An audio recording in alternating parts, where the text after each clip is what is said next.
So namaste people, good evening and a very warm welcome to all of you to the Blub World Web Talks 107th episode. In the last 106 episodes, we have interacted with, talked to, shared opinions, ideas, observations from more than 1,500 school leaders and educationists from across the world. And people have shared some amazing ideas, lots of innovations that they've been doing. And to do this, we created a platform which we call the Blub World Web Talks, which by its definition is a bilingual platform. So we use English and Hindi, both of these languages. So since it's an international call and we have people from some more countries with us other than India, so we'll be majorly using English, but people still can use Hindi for their comfort, because language should never be a barrier in ideation or idea transmission. So you can use Hindi, that's not a problem, but try sticking to English so that it's comprehensible to everybody. And today, when we have all of you here with us, we would want to know from you, how do you think is the education sector evoluting with the perspective of our mentality shift? Because right now, when we talk of Industry Revolution 4.0, as a nation, as India, we are going towards a knowledge-driven economy. As a globe, we are going to even further in the Industrial Revolution 4.0, where we think skills, thought processes, thinking, decision-making, critical analysis, and creativity would become much, much more important. And one of the skills which finally encapsulates is leadership. So how does this packaging of everything come together for individuals who are there in the education space, whether it's the schools, whether it's the teachers, whether it's the students? Because the kind of jobs and the kind of work profiles that our students are going to have in the future is something that we are not able to define with the kind of technology surge that we are seeing all around us. So what do you think? So within the next 30-40 minutes that you're going to spend with us, we want to know a little bit of Bhavishyavani in Hindi and a little bit of future telling from all of you. How does and what does your crystal ball tell you? How is education going to change in the coming years with the perspective of building leadership in all the stakeholders who come together in the education space? So since this platform is a roundtable, it's not me who's going to speak a lot, it's basically you who are going to speak a lot. So to listen to you, let's now invite the chair of the roundtable for today, who'll set the context and set the ball rolling for today, Professor Kamlesh Mishra, Vice Chancellor, Rishi Hood University from Sonipat, Haryana, India. So Kamlesh ji, over to you to set the context and the reference for today's Blub World Web Talks 107th episode. A very warm welcome. Please unmute yourself. Thank you so much, Daksh. Thank you so much. And I'm so glad to be here with everyone who represents the education sector. I think the topic is very, very interesting. And given where we are at this point in time, I think let me try and give a perspective of what we are trying to do. As a university, to address the question that you just had, the first thing that we need to understand is to have a clear idea of what we are talking about when we talk about leadership. And we define leadership, and I'm not going to go into the book definitions of what leadership is. Our definition very clearly is how do we develop the ability among students to see what is not visible to everybody else. That's it, that's all. If they can develop this capacity to see what nobody else is seeing, leadership quality sets in right at that point. Now, how do we train students to do that? It's easier said than done. I think what we are trying to do is to first change the whole conventional way of educating students. So we have basically challenged the whole conventional wisdom of curriculum, pedagogy, everything that we can think of is completely changed. People say, think outside the box. We say, there is no box, right? It is our mind that is the box. So as soon as we begin to think about new ways, we find such innovative ways. And one of the things that we questioned as a university is, if we are going to move into the 21st century, do we really need classrooms now? That's the first question. Do I need 60 students sitting on benches in front of me? So to a large extent, yes, we have a couple of lecture theaters, but most of our classrooms are studios, workshops, just lounges. There are even beanbags in classes where students can sit and teachers can sit.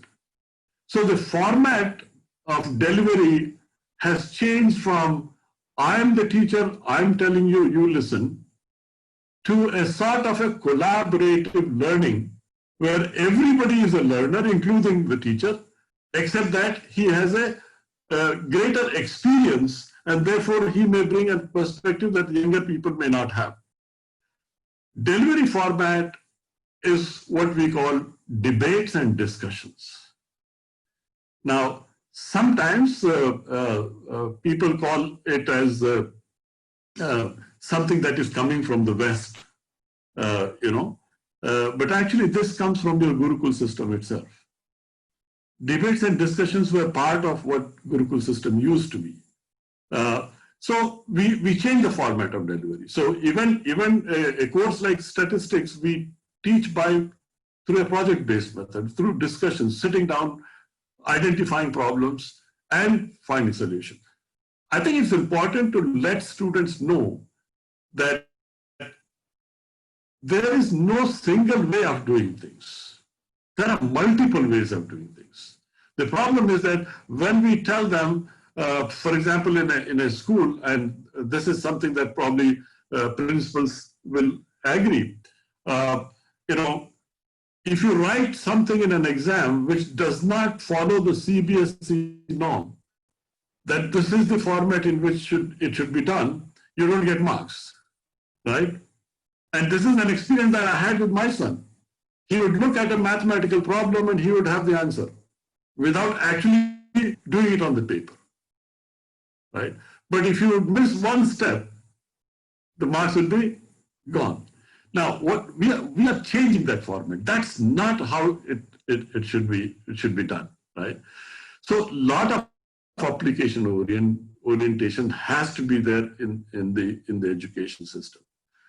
It can happen, and I'm sure that we will listen from a lot of the principals of the new innovative things they are trying to do. But we in higher education are changing the whole format completely, right? How education needs to be delivered. It has to be experience. It has to be experience. So in our format, we have devised a formula that we are using. We feel that learning comes from use of all senses of human body. However, our current system uses only one sense, which is called the sense of hearing. So what we have done is that we have taken the three most dominant senses. That is, 20% of the learning has to come from hearing, 30% has to come from seeing, and 50% has to come from doing things. Now, when you put these three together, you have students who don't need to memorize things. Please remember that when they do something, they don't memorize. You will never forget how to ride a bicycle, right? Even though you learned it when you were a child. Why? Because you learned it by practice. You don't have to think about applying the brakes in a car when something comes in front of you. It's an automatic, impulsive reaction to a danger that is perceived by the senses of your body. The coordination of the senses is so good. I think learning has to incorporate the use of all senses, right? And if we can do that, which we are doing in university very successfully, is that students are not dependent on memory. So it allows us to take our students from a system of dependent memory to a system of independent thinking and problem solving, right? We tell them, please don't wait for looking at a question paper which says, describe this, or explain this, or discuss this. always the question paper starts with critically evaluate. We are interested in knowing what is their understanding of it. So sometimes we will give them a paragraph and say, critically evaluate this. What is it that I don't want to know what you agree with. I want to know what you don't agree with, right? What is your critical evaluation? So I think if we start looking at education from that kind of a perspective, that really builds the level of confidence. You cannot have leaders who are not confident, right? Every class must have skills like communication, collaboration, critical thinking, creativity. These are things that can happen within each classroom, each subject, if we look at how we put everything together, right? In terms of, for example, a student has an idea. A student comes to me and says, "Sir, I've got this brilliant idea." I will not discourage him, but I will ask him a simple question. And I'll give him an example that I have got 25 ideas in my files and they are kept on the shelf. What will I do? So when you come to me with an idea, now go back to the drawing board and come back how you can create commercial value out of this idea.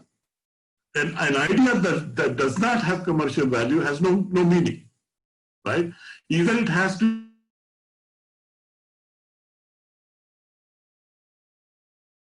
society, something, right? I think when we begin to do that and allow them to ask questions, please, I request everyone, please push your students to ask questions. Learning comes when the fear of asking questions is gone. And we need to promote. Many times, both in schools and higher education, the system has put it in such a way, एक सवाल पूछा, इसके बाद मत पूछना, right? Please remember, we have so much power as teachers. We can ignite that mind, but we can shut that mind forever. That's the power also we have. And I think that's the reason why I say we need to use this power very, very judiciously. These are kids who are the future of this country. They will be the leaders of this country. They will determine what happens to us in old. This whole concept of education, drive it in a new direction, create leaders who are compassionate, who can look at poverty, who can look at hunger, who can do all these things and say, I want to be successful, but my success is not determined only by how much money I'm going to make, but how many lives I'm going to touch. And that's important. I think that's the art of leadership that we all have to carry with us. And I'm sure that all school principals and higher education leaders, everyone will want to do something like that. And I've always told the faculty, do with this child what you would do with yours. There's no need to think of anything else. We can create leaders out of these young people, provided we are willing to give them an opportunity. We don't give them the opportunity. How many times have we told the students that, okay, I am going to sit on the last bench. You are going to be there.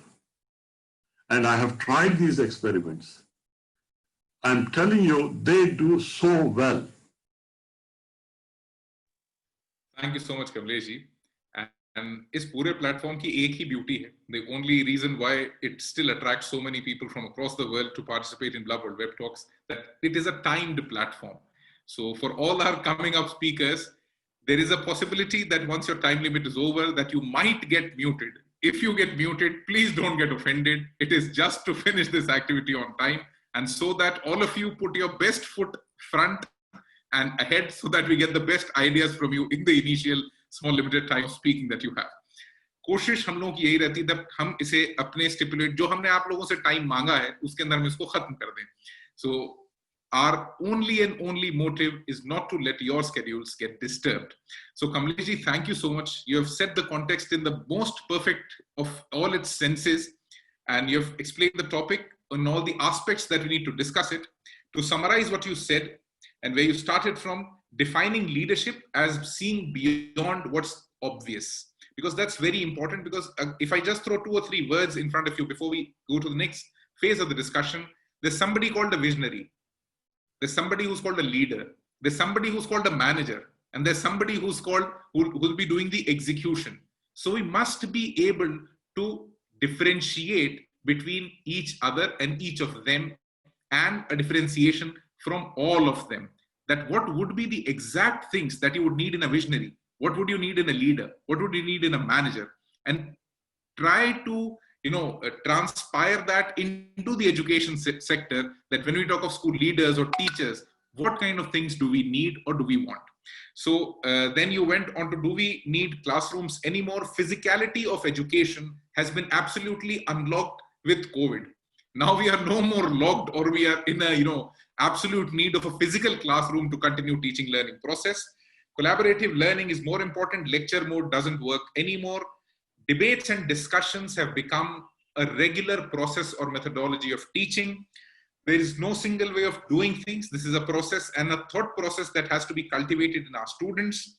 Learning comes from all senses, learning beyond memory, analysis, and finally, creating commercial value of ideation.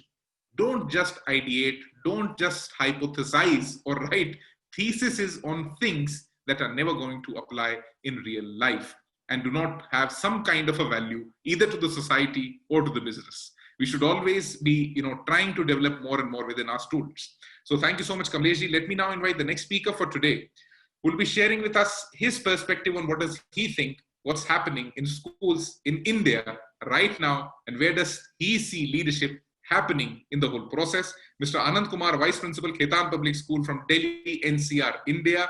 Anandji, over to you for the next 3 minutes. Please unmute your audio and a very warm welcome. Thank you, everyone. And I especially thanks to Professor Kamlesh Misra for such a valuable information. For me, I'm directly coming to the point, and I'm talking about the leadership role in the school system and school management. I would rather go in the teaching and learning processes. I would rather focus on one basic thing that has to be inculcated at every moment of time. That is the personal integrity. And what exactly mean for me as a personal integrity, that what I'm going to speak, I am just like that. And this is not a person, this is the institution. It's a kind of culture which we have to inculcate in our system, in the entire school system management, that whatsoever the schools speak, or individuals speak, or managers speak, or whatsoever the leaders speak, it is being followed in the at the ground level. That is the personal integrity for me. It's a very larger canvas, and I am going to just share some of the data, though it's there with me. I'm not going to share my screen. I have seen the all top 10, 15 institutions of the world. I'm not naming the only academic institution. I'm also talking about all the professional institutions or organizations, be it there in education sector or all other sector. I have seen that integrity or the honesty value is the most dominating factor to make any institution be on the top. Here, top doesn't mean the commercial aspiration. I mean for the all other various parameters where the institutions claim for their legacy. Then this legacy is being imbibed through the personal integrity, which is the very, very important need for any of the institution. Number two, I would rather suggest that curriculum planning, designing should not be formulated from the top level to the bottom level. Let's children be engaged in policy decision making. What children want to know, that is more important. My data says that 30% of the children's learning is only being imbibed through school education system. Even in those institutions which claim they are the topmost schools of India or the world. 70% of the curriculum is being learned by the children, which is curricular activity. It means they are learning from society, they are learning from our political panorama or social situation. So are we having, as an educationist, not as a teacher or as an administrator, are we having some certain stake to our children to share that this is the brighter picture for all of us? And the last point I would like to add for the leadership and management in the school system, that there should be no hierarchy. Again, as a VP of the school, I am going to say there should be no VP. What I'm going to say, that the leader should be based on situational and work program management. If a child of grade 6 is able to manage certain event in the school system, let the child do that as a leadership role, and we as a person should cooperate as a comrade or something like that, or the teacher should lead that kind of thing. Then in this way, the institutions can be more democratic, more transparent, and the leadership can be imbibed through a kind of culture. So that's all about my point. Thank you, Mr. Daksh, for such a wonderful initiative and invitation. Thanks a lot. Thank you so much, Anandji. And I would rather pick some important points from what you said. And the most important point, I think, at this moment, which we should all discuss, and final takeaway should be, it should absolutely make a part of the final takeaway, that policy making or policy decisions should not happen at just the top level. Let it happen at every strata of learning and execution. Because when we talk of an education system like India, where education is a concurrent subject in the Constitution of India, and the central government or the federal government makes one policy, the state governments make another policy, taking that policy into account, and the execution finally changes a lot, because even the district administration or the executive people at the district level also have a say in the policy change. So when we are giving this independence, let's also give this independence to the real practitioners and not just the people who are going to monitor them. Let educationists themselves create a lot of policy, create a lot of working mechanisms which are more effective within their own ecosystems. And most importantly, where you ended or concluded your talk, let schools become flat. Let not there be a hierarchy anymore. When global organizations are becoming flat, let schools also become flat, and don't create a kind of a teacher-student relationship. Create a friend and friend relationship that would be much, much more conducive to learning, to growing, and finally building a lot of leaders. So thank you so much, Anandji. Let me now invite the next speaker for today. He's somebody who will add a lot of administrative and operational perspective to the discussion, because he's somebody who's managing a lot of schools across India. Mr. Dr. S.K. Rathod, founder and chairman and managing director, Sanford Group of Schools from Ghaziabad, Uttar Pradesh, India. Rathod Saab, over to you for the next 3 minutes. Please unmute your audio, and a very warm welcome. Thank you so much, Daksh. So I'm so happy to have Professor Kamlesh here on the panel, because I am the person who is catering very young children, preschoolers, because we started preschools 20 years back and moved to primary, and then now we have K-12 schools also.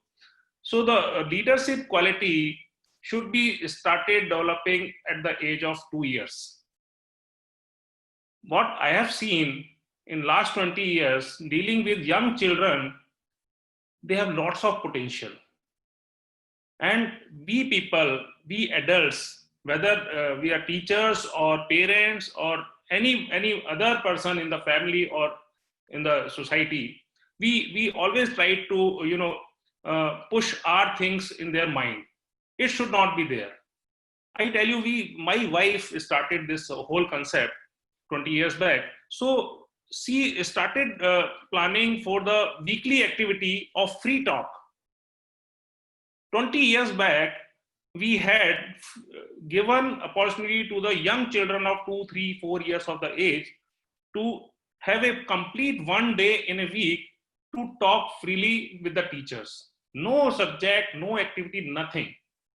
And once in a week, every child has to come on the stage and deliver some, one or another kind of activity. So this is the duty of every educator, starting from preschool educator to the primary and K-12 school. In the same way, I give you one example. In my one of K-12 schools in Greater Noida, there is the people like Professor Kamlesh who are sitting in Delhi NCR knows the kind of gentry we have in Greater Noida. So one student was creating lots of problems. Every day he was fighting with other students, or passing comments on the teachers and this and that. And one day my principal called me up, asked me, "Sir, aap aaiye, mere se handle nahi hota ye bachcha." Then I asked him to sit down in front of me, and I just give 5 minutes of lecture.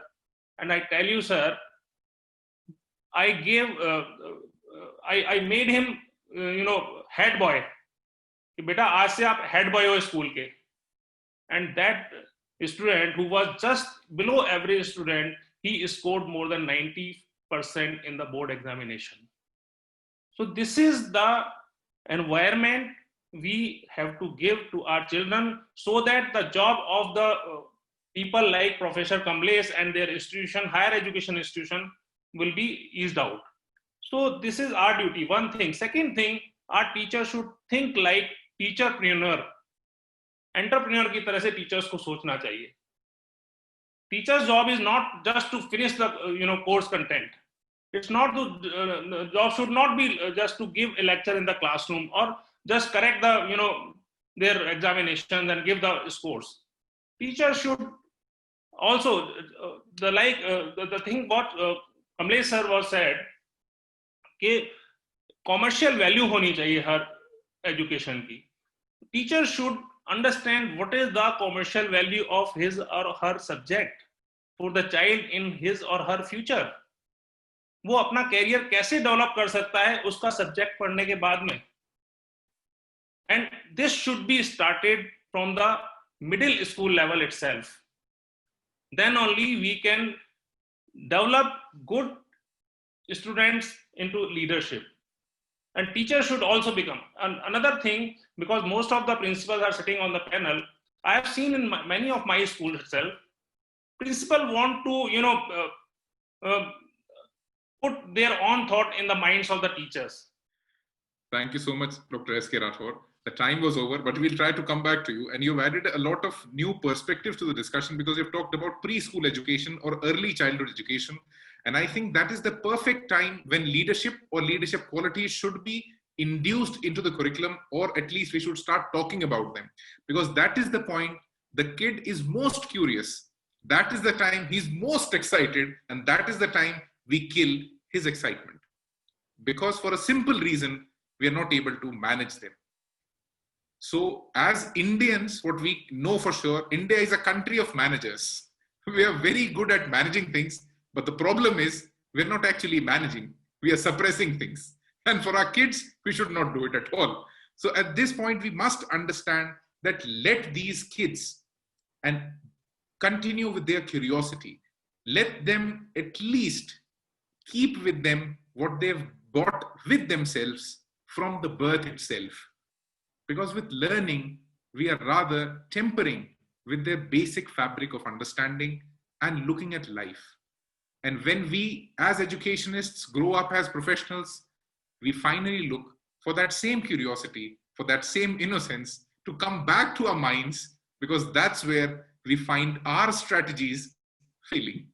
So we must understand, let's not ruin to create, let's support to create. So thank you so much, Dr. S.K. Rathore, for adding the preschool perspective to the discussion.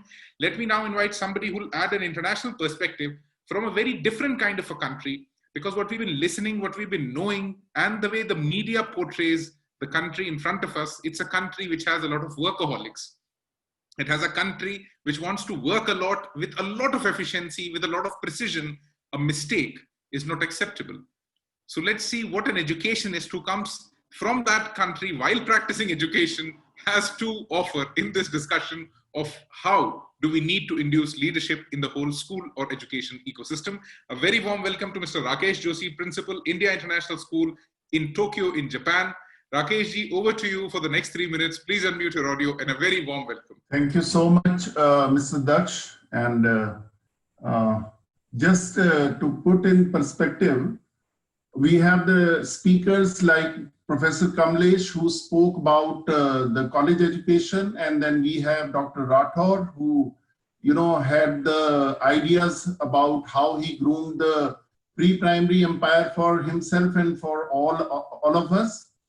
This spectrum is quite wide, but I fit somewhere in the middle of it. And as the principal of the actual school, dealing with the children from age 5 to age 17, 18, I found that, we must not forget that right now we are heading into an environment where we are dealing with the education of the millennials.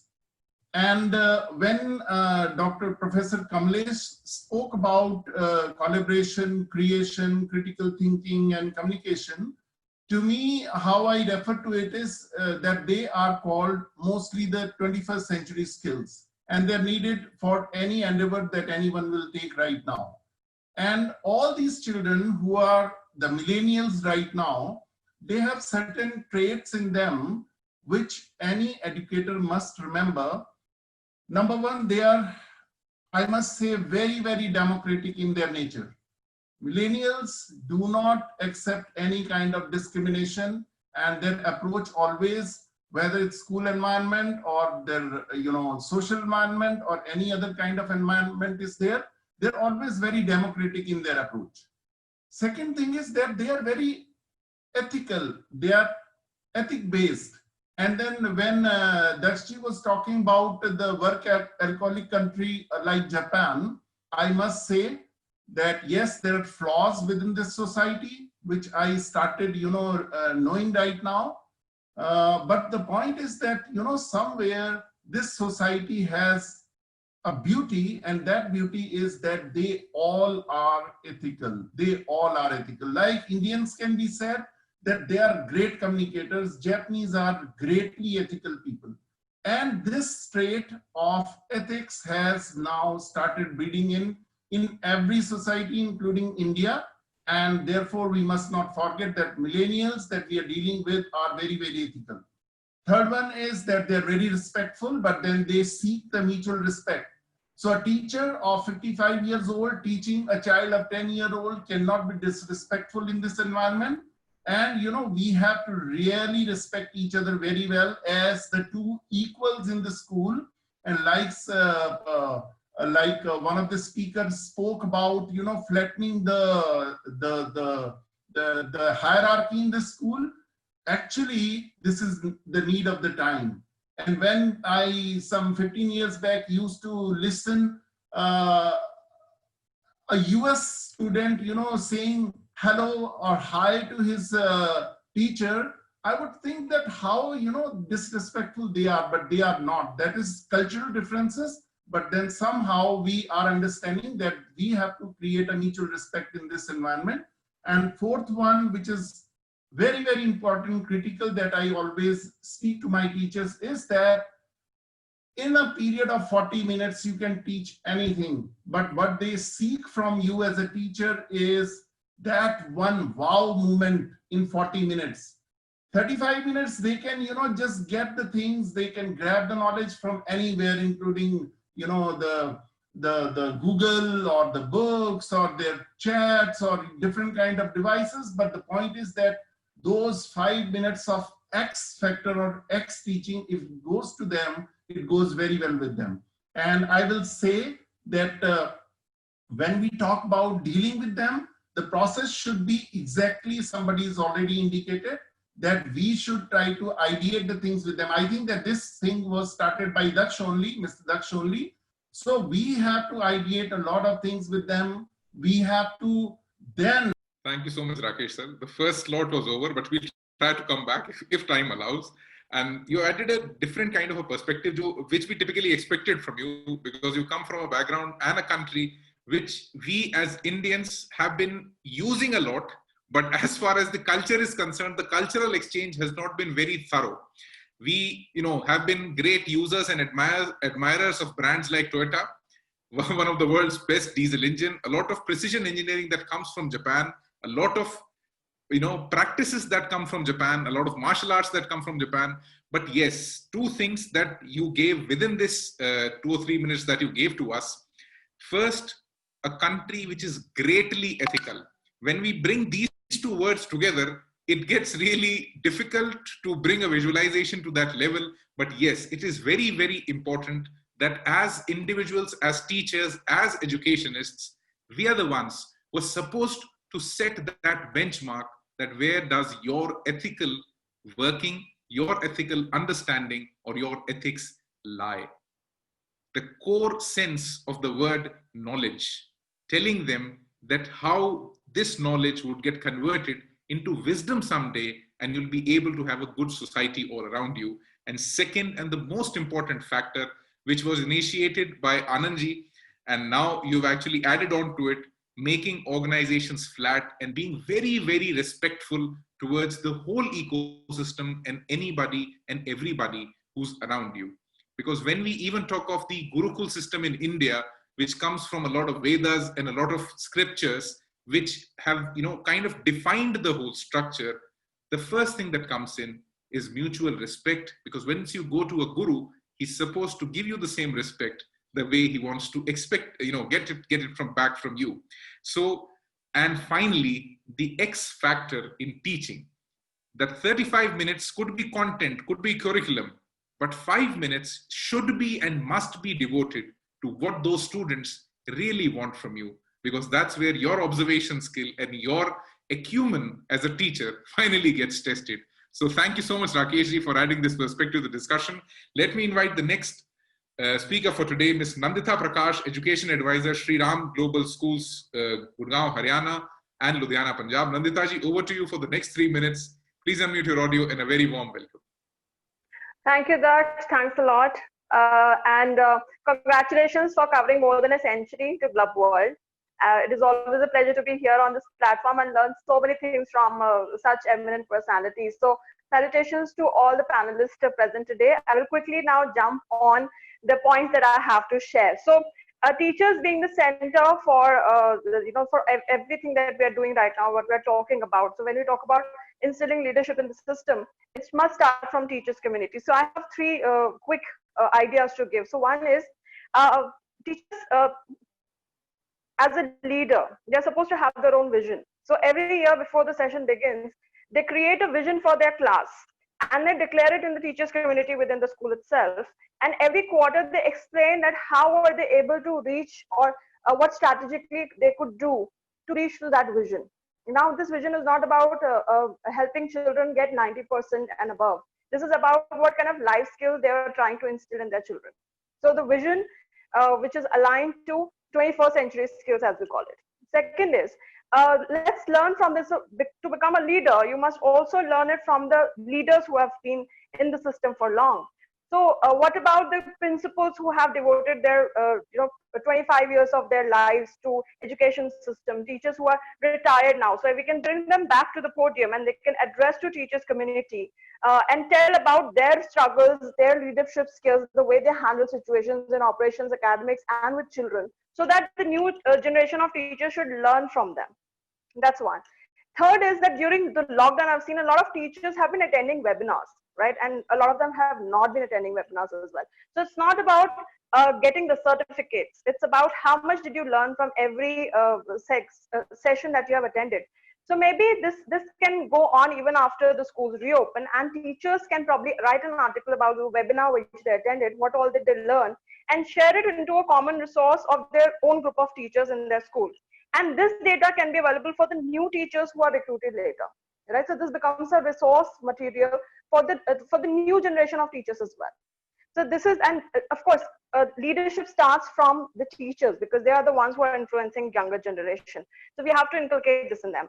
Next, for the students, there is an idea which we have been doing in some of our schools, which is pen pal. So when we talk about school exchange programs, it is very limited in time. in TELPAL structure, what we do is, for example, 12th class students, they collaborate with the same age group of children from a school in US. Similarly, 11th grade can collaborate with somebody in Japan. And then a common forum can be created for students of that particular group from respective schools. This can be monitored by teachers, but at the same time should be administered and monitored by a community of students from that group itself.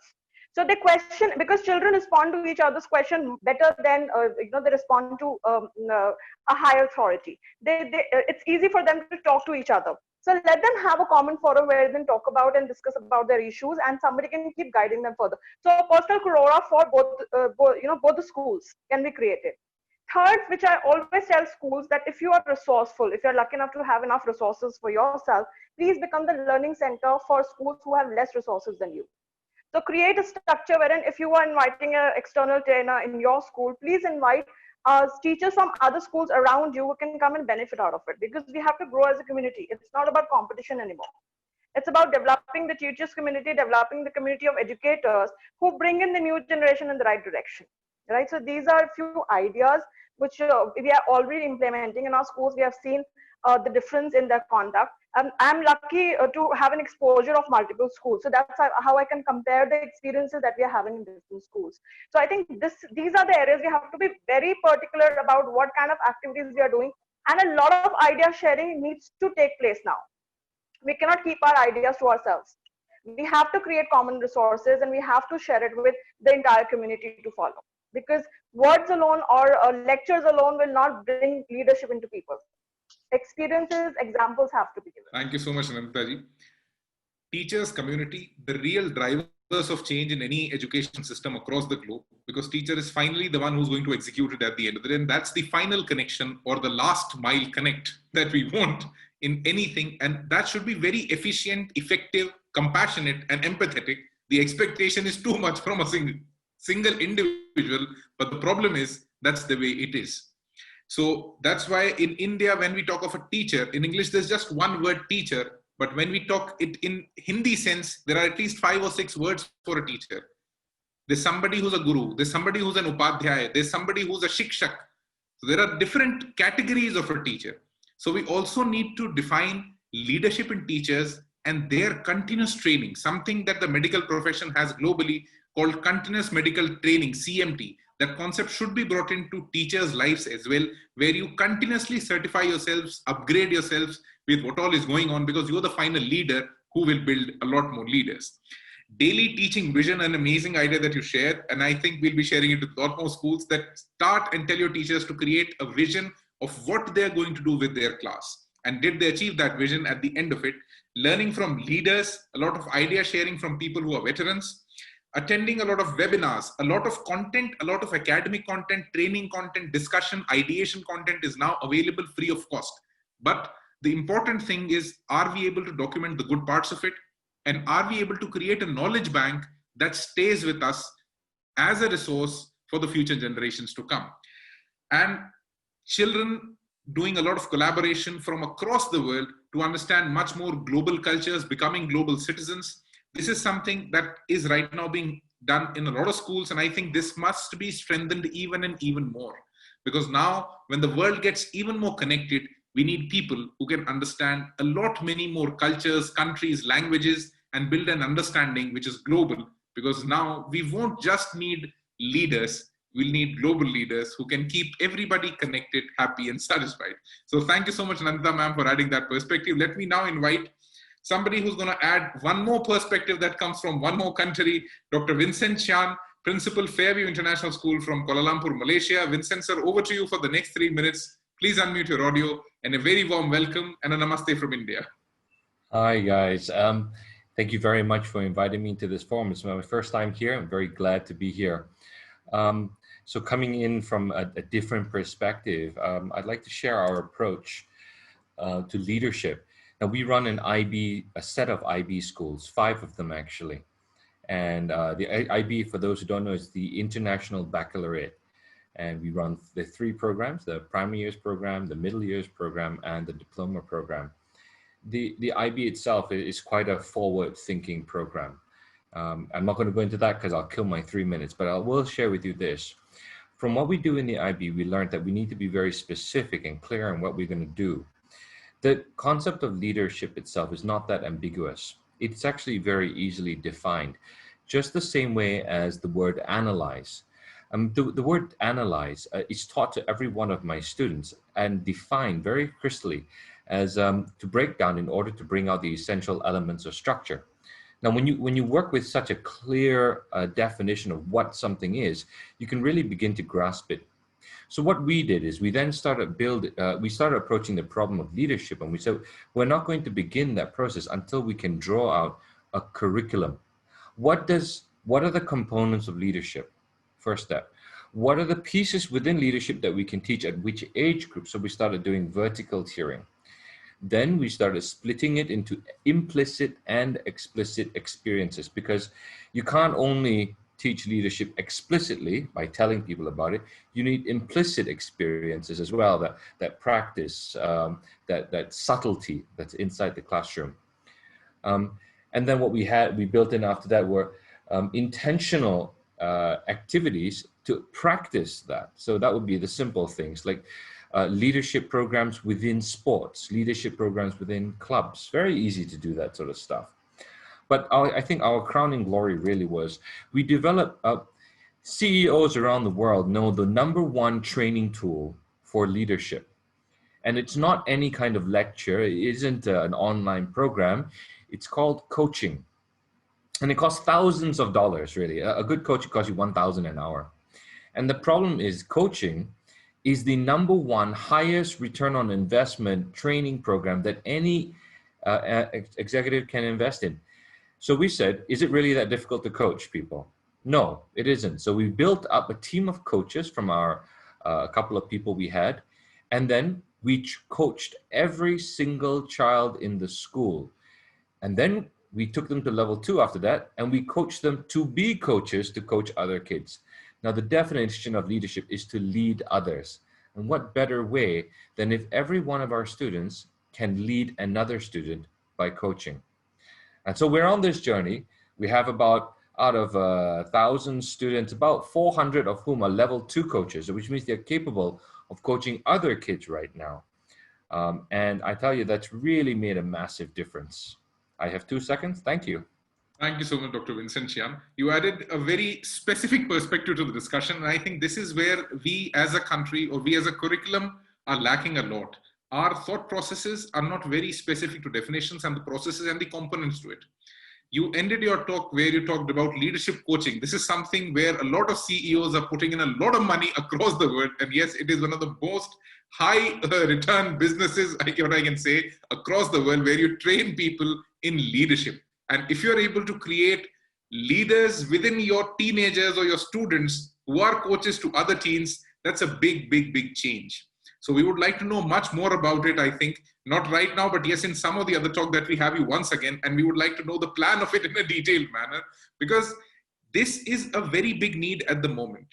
When we talk of a country like India, we have a lot of technology products. We are a technology sweatshop for the world, but we do not have a lot of product companies here. We are missing a lot on visionaries. We do not have people who are building businesses that go global and that sustain beyond lifetimes. We are very on ground. So now for the 21st century, we need to rethink on it, that what all new can you add in the curriculum? And thank you so much, Vincent, sir, for adding this perspective of coaching, leadership, implicit and explicit elements of leadership, vertical theory. And yes, first, I think it should initiate when you start these discussions. So what we're doing right now is lateral thinking, trying to get the maximum ideas and finally evaluating it to develop it vertically. That's where we should be working more on teaching kids how to think and what are the different models of thinking, because that's where you create that mentality shift from trying to learn for a job to finally becoming somebody who would be providing a lot of jobs. And the biggest difference happens only via this small box that's there, and we need to think a lot on those terms. Thank you so much. Let me invite the next speaker for today, Mr. Sanjay Yadav, Principal, Adelcorn International School from New Delhi, Delhi. Sanjay ji, over to you for the next 3 minutes. Please unmute your audio and a very warm welcome. Good evening, Daksh. Thank you. It has been wonderful listening to Professor Kamlesh. And in particular, I could relate to Ms. Nandita, Mr. Vincent, whatever thoughts they have been sharing.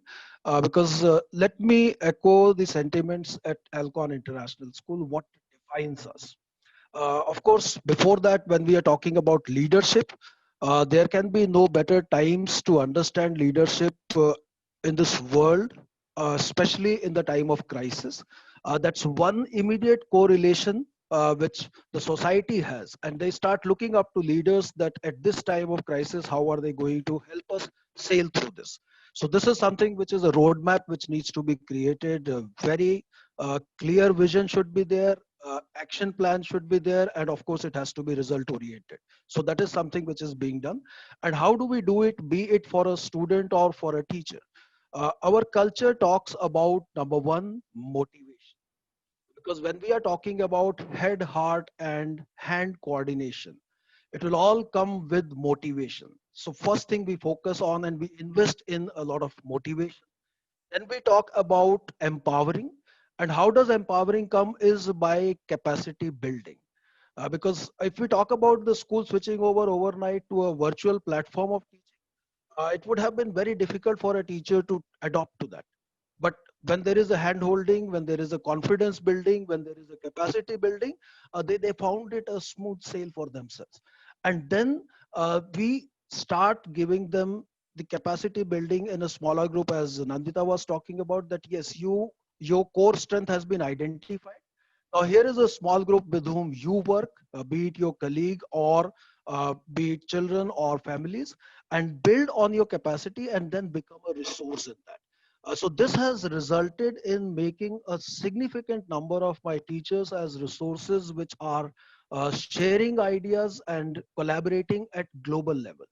And the best platform what we have utilized, be it for children or for teachers, is that we do share what we do is on Twitter.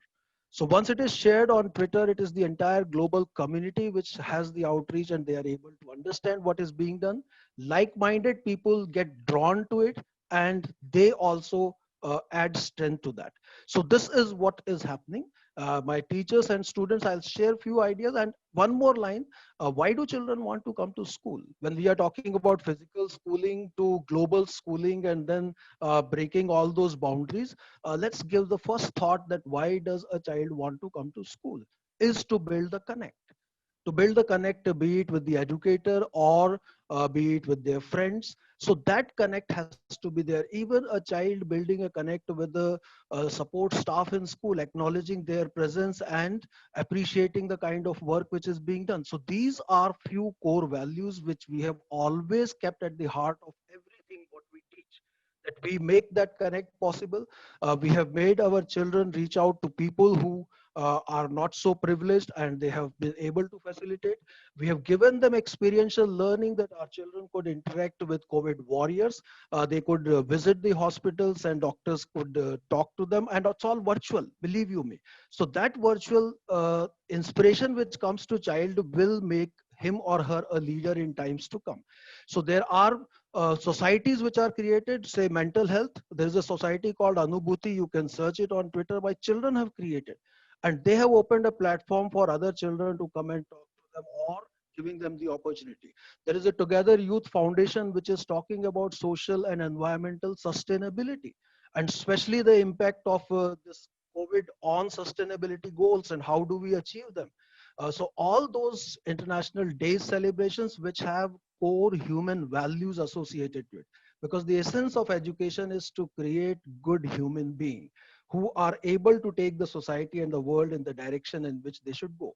So this is what we have been doing, and I'm sure that with like-minded thoughts, we'll be able to add more and more values, and children will have a happy experience. They will become better people, and there will be no such crisis as such.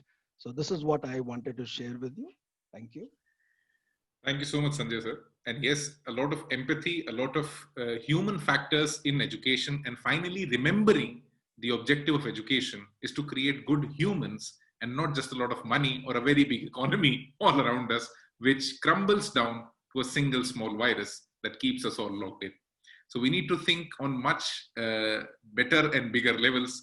that how we think is education going to transform, and you're doing it through curating a lot of societies and action-oriented groups within your students, within your school, and finally putting them on open to the world on platforms like Twitter so that everybody knows what's going on, so that people can learn from it, can be a part of it, and can engage with it.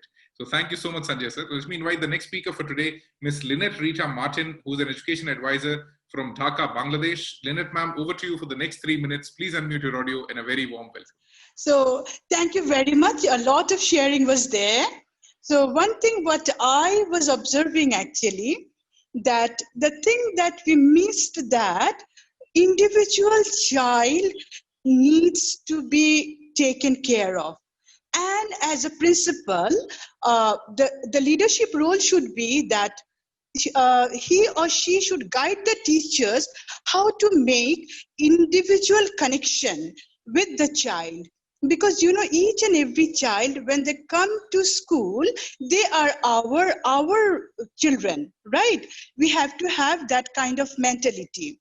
And if the teachers are guided or they are trained up in a way that how to observe a child, how to observe the weaknesses and the strengths of a child, accordingly the teacher can guide the student.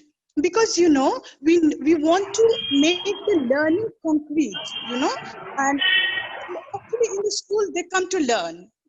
This is the stage in their lives, including other aspects that they come to learn over here. What they learn over here, they learn social skills, they learn ethical aspects, they learn how to balance their emotion. A lot of things are there, right?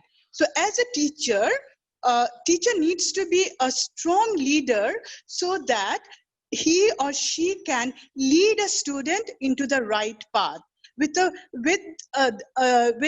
things how they are happening. If it is a negative thing, let them realize that it is negative and help them to accept the negative aspects also in a calm and cool mind. If they can do this, wherever they are, they can manage their lives. We cannot say that everybody will become the CEO, everybody will become a big contributors, There will be students who will only lead a very small family life. There will be students who will be a leader in a global perspective, There will be students who will just lead a small community people. So wherever they are, they can utilize their leadership skills. And what is the leadership skills?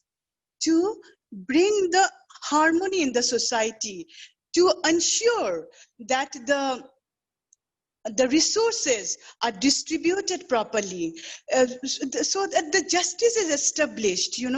If we can develop our children from the very childhood, I think the school will keep a remarkable contribution in students' lives. This is my thought. I have a lot to share, but I think I need to wind up here. Okay, thank you. Thank you so much, Lynette ma'am. And you shared a very important concept that yes, everybody is not going to be a global leader. Everybody is not going to be a CEO. There's going to be a complete society whose miniature perspective or whose miniature reflection we have with us within our classrooms. So we must prepare them with leadership that also helps them lead a good, satisfied family life, because we'll have all kind of people coming in from that very small classroom that you teach right now and creating the whole big society that we'll be living in the future. And yes, this concept is very well, I think, expounded in one of the Indian mythological, or I can say religious, mythology could be offending to a lot of people, but yes, a lot of religious scriptures. And just to give you an example, in Mahabharata, which is a very important scripture in India, there's a time when Krishna gives Arjun a sermon, and that sermon is called the Bhagavad Gita, which is very sacred for the Hindus. In Bhagavad Gita, the first thing that Arjun, where it all starts, is Arjun says that I won't fight. And Krishna says that this is not your Swadharma. And Swadharma is something that we need to teach our kids, that what is it that you are here for in the world, and where you'll find your place, or how would you contribute to this big galaxy that's all around you. Because what Krishna gave an example was, when you're sitting alone, are you thinking about leaving everything and going into salvation? That's what a Brahman would be thinking. And if you see a deer in the jungle, you would not start writing poetry about that. You'll try to kill it by using a bow and arrow, because that's your instinct. So never forget your instincts, because that's where your Swadharma, your own leadership, or what you're supposed to do lies. And that's where this discussion really started, with S.K. Rathore Sahab adding this perspective that let children be children. Let's not force things on them. Let's try to learn things from them. So thank you so much. Let me now invite the last speaker for today, Mr. Trilok Singh Bisht, Principal, Delhi Public School from Ghaziabad, Vasundhara, Uttar Pradesh. Trilok ji, over to you. A very warm welcome. The next 3 minutes are yours. Very good evening, Daksh. I'm so happy. I was very patiently listening and learning in the bargain. Thanks to Kamlesh, Professor Kamlesh and Dr. S.K. Rathore, Mr. Sanjay Yadav, the known names to me, Mr. Rakesh Joshi, then with Vincent and Nandita, Ms. Martin, Mr. Anand. Everybody was so very beautiful. And this is what we need to teach to develop the leadership in our children, how to have those intrapersonal and interpersonal skills, how to acknowledge what they're learning from others. We normally want to give a lot of gyan. What we are learning from others, that makes a lot of difference in a good human being. A good human being only can become a better leader also. A good human being who is a leader in the leadership position would be able to create and nurture more leaders. What I believe, according to me, there are three things. If we talk about the leadership, I'm so sorry, somebody was calling in between. There are some qualities which we need in the teachers or the leaders. We want them to be courageous. They must have a vision. Vision is becoming a little outdated thing, but yes, a roadmap is a necessary ingredient for a good leader. Must be passionate about what he is doing. He must be having emotional intelligence. A good leader must be very good judge also, must be able to judge the situation and take the quick decisions at the adversities. If there's an adversity which is coming, like this pandemic had come, all of a sudden we were told to close down the schools. A good leader would have taken the decision within no time, keeping every aspect of it in time, must have resilience, persuasion, curiosity. And if a good leader is a good human being, he will be able to take the team along. This is about us. And when we talk about young leaders, how to create young leaders in a school? By giving them confidence, by telling them that making mistake is a in thing. You are allowed to make mistakes, but don't make the same mistakes again and again. And when we talk about allowing the students to make the mistakes, then only we will be able to teach them how to handle the failure. Like Abdul Kalam Sahab said, fail is nothing but is the first attempt in learning. We have to tell a child that if you're failing, doesn't matter, learn something out of it and take a next step forward. Teach them about the confidence, how to make our children very confident. And that can be done only when you trust them. Then be a great example yourself. Whatever you preach, nothing will be learned by the child. Child will only see what you are doing. You may be saying 10 things, but you're not implementing anything in your own life. So I don't think that, it will be helping out the children to become better leaders tomorrow. Teaching the children to be organized. Organized, when I say, it's not only organized in the material things, but in their, organized with thought process also. A good leader, which can be nurtured for tomorrow, is, inquiry-based learning, a student-led inquiry-based learning, where the children are not taught to learn. They are taught to think. They must learn to think on their own. I can see, Daksh, I've seen you 7th season of this Blab thing. And today we are doing the 107th, I suppose, right? So I can see the kind of development in your perspective only. I can see a great educational analyst into making. So it's a leader of a different kind altogether. So what I'm saying is that, we need to teach the children to be organized. Encourage them to make the world a better place. Teach the children to have the coexistence with the other animate and inanimate things around us. If we talk about the environment, then Thank you so much, Trilok, sir. And yes, leadership in all its segments, in all its aspects must be understood and implemented within the classrooms. जिस तरीके से कर सकें, हर उस तरीके से करनी चाहिए. During my next time that I might speak a little bit of Hindi. If somebody doesn't get it, I'm really sorry for it, but I would want to use it. So now we have heard all the speakers for today. Now let me go for the next 1 minute to Professor Kamlesh once again to do the conclusion of the roundtable, and then I'll do a formal conclusion. So over to Kamlesh ji for his concluding thoughts. Please unmute yourself, sir. Yeah, thank you, Daksh. Thank you. It's really interesting because the perspectives that everyone brings to the table, it's amazing. There is so much of commonness even in this diversity. People coming from different schools with different types of schools, different kind of systems. That basically essentially tells us that at least everybody is thinking on the same frame. Everybody thinks that there are things that we can do which can influence the qualities of the type of leadership that we can have. In fact, one of the things that we at the university have done, we have set up a Rashtam School of Public Leadership to train public leaders. So I feel that one of the ways, I think what I can get from everybody's discussion, somehow we have managed to create a system which kills creativity among students, and if we can begin to rethink, sometimes I also feel from the discussion that we have all had that probably affluence destroys creativity. Many times poverty gives rise to creativity. If the principals who are, many of them are younger than me also, but during my time, we used to make kites out of newspapers because we didn't have the money to buy the kites. We used to make toys by ourselves.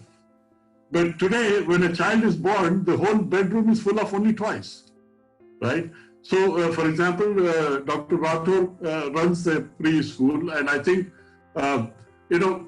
let's allow kids to play with clay. Let them make things. Let them play in sand. Today, a child, the minute he touches sand, the parents run. But don't touch. But I think these are things that created that kind of a system. So, and I'm not saying that this is the only way it can be done, and a lot of principals and teachers have better ideas than me on how to handle that group and how to ensure that they are creative. So I think it's a great discussion. Thank you all for bringing so new ideas, and I have learned more today than I have given you. Thank you. Thank you so much, Kamlesh, sir. So before this call comes to an end, let me go back to where the essence of Blub World simply comes from: inspiring children. So every month we try to find out teenagers who are doing amazing in life and share their stories with other teens. As of now, we have covered more than 500 such teenagers from across the world and shared their stories with more than 5,500 schools across the globe. So one such story for you, it's a very small story of one such teenager. She's a girl who's born and now lives in Melbourne, Australia. She liked to paint, did her first professional painting when she was only 9 months old. Had a sold-out painting exhibit at the age of 2. Was invited by the New York Gallery of Art at the age of 4, and she had a sold-out painting show. At the age of 7, she was invited by one of the most coveted galleries of whole of Europe, where she again did a sold-out show. And right now, she's the world record holder of being the world's youngest professional painter. She right now earns in millions. She has never gone to a school. She's homeschooled. And she was the cover page of Blub World just some months back. And that's Elita Andre, and she's only 13 years old. So Blub World works on a simple concept of finding inspiring stories for teens, because that's the best way you can teach. Let not deliver content, let them ask for content. Let content happen to them. And the only things that happen to humans is stories. So if you have any teenager around you doing something amazing, share it with us, because we'll share it with more than 5 lakh teenagers across the world. So thank you people for being a part of the Blub World Web Talks 107th episode.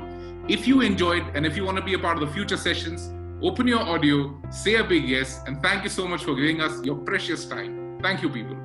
Yes, thank you. Thank you, Universe. Yes, thanks a lot. Thank you so much, people. A very warm thank you and namaste from India. And I hope we'll see you again sometime again on this platform of Blub World Web Talks. Yeah. Thank you so much. Thank you. It's been great. Yes, thank you, Universe. Thank you, people. Thank you so much.